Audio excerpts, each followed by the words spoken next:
ഭീകരരൂപിയായ എന്നല്ലേ വേർഡ് ആണോ? Thank you. Hello hi നമസ്കാരം. ഞാനിപ്പോ നിൽക്കുന്നത് കൊച്ചിയിലെ എടപ്പള്ളിയിലെ ബിസ്മിയുടെ മുമ്പിലുള്ള വൈറ്റ് കഫേയിലാണ്. എന്റെ കൂടെ നിൽക്കുന്നത്, അതെ, കളമശ്ശേരിയുള്ള വൈറ്റ് കഫേയിലാണ് എന്റെ കൂടെ നിൽക്കുന്നത്. മലയാള സിനിമയിലെ ഏറ്റവും ആദ്യം വില്ലനായി വന്ന് ഇപ്പൊ ഒരുപാട് സിനിമകളുടെ തെളിയിച്ച ഒരു അഭിനേതാവാണ് mister Shafeeq. Welcome to the show.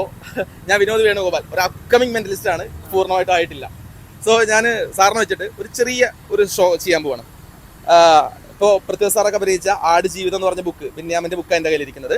So തീർച്ചയായിട്ടും ഈ ബുക്കിൽ നോക്കിയിട്ട് ഏതെങ്കിലും ഒരു പേജ് നോക്കിയിട്ട് ആ പേജിലുള്ള ഫസ്റ്റ് വേർഡ് കാക്കൊന്ന് മനസ്സിൽ വിചാരിക്കണം. ഞാൻ ആ വേർഡ് ഒന്ന് പ്രെഡിക്റ്റ് ചെയ്യാൻ പോവാണ്. ഓക്കെ, സാറ് ഭയങ്കര ടഫാണ്. എനിക്കത് തരണം വിചാരിച്ചാൽ മാത്രമേ എനിക്കത് കിട്ടുള്ളൂ. ഓക്കെ, ഞാനത് വളരെ ഓപ്പണായിട്ട് പറയാം, അല്ലാതെ എൻ്റെ ആകെ കൊളായി പോകും ഷോ ഒക്കെ. അപ്പോൾ ഒന്ന് തരണം വിചാരിച്ചിട്ട് പറ്റും. ഓക്കെ, ഒരുപാട് സീക്രട്ടുകൾ പറയാൻ പറ്റുന്ന ആളാണ് കേട്ടോ. കാരണം വെച്ചാൽ ഭയങ്കര സ്ട്രോങ് ആണ് ആള്. ഓക്കെ, അത് ഐ കോൺടാക്ട് വരുമ്പോൾ തന്നെ നമുക്ക് മനസ്സിലാവും. അപ്പോൾ വീണ്ടും പറയുന്നു, എനിക്ക് തരണം എന്ന് വിചാരിക്കണം. ഞാൻ പൊക്കി പറഞ്ഞിട്ടില്ല, അതുകൊണ്ട് സിമ്പിളായിട്ട് തന്നെ വിചാരിക്കാൻ പാടുള്ളൂ. ഓക്കെ, ശരി. അപ്പോൾ ഒരു ബുക്ക് തുറന്നിട്ട് ആ വേർഡ്, ഏതെങ്കിലും ഒരു വേർഡ് മനസ്സിൽ വിചാരിക്കാം. ഓക്കെ, അപ്പോൾ തീർച്ചയായിട്ടും നമുക്ക് ആ വേർഡ് കണ്ടുപിടിക്കാൻ പറ്റും എന്ന് പ്രതീക്ഷിക്കുന്നു. ഓക്കെ, അപ്പോൾ ഷെഫി സാർ ആ വേർഡ് കണ്ടുപിടിച്ചിട്ടുണ്ട്. ഇനി ആ വേർഡ് എനിക്ക് കിട്ടാത്ത രീതിയിലൊന്ന് മടക്കിക്കോളൂ, ബുക്ക് നന്നായിട്ട് മടക്കിക്കോളൂ. ഇല്ല, കണ്ണാടി കാണില്ല, നന്നായിട്ട് മടക്കിക്കോളൂ ബുക്ക്. ഓക്കെ, ഇനി അത് ഇവിടെ വെച്ചിട്ട് ഓക്കെ.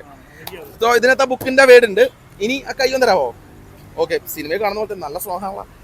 ഓക്കെ ശരിക്കും. ഓക്കെ, അപ്പൊ ഞാൻ ആ വേർഡ് സെലക്ട് ചെയ്യാൻ പോവാ കേട്ടോ. വ്യഞ്ജനാക്ഷരങ്ങൾ, സ്വരാക്ഷരങ്ങൾ അതിൽ കിടക്കുന്ന ഏതൊരു വേർഡാണ്. സോ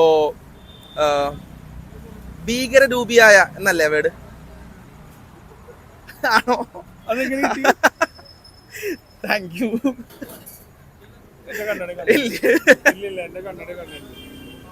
അപ്പൊ ഗൈസ്, താങ്ക് യു.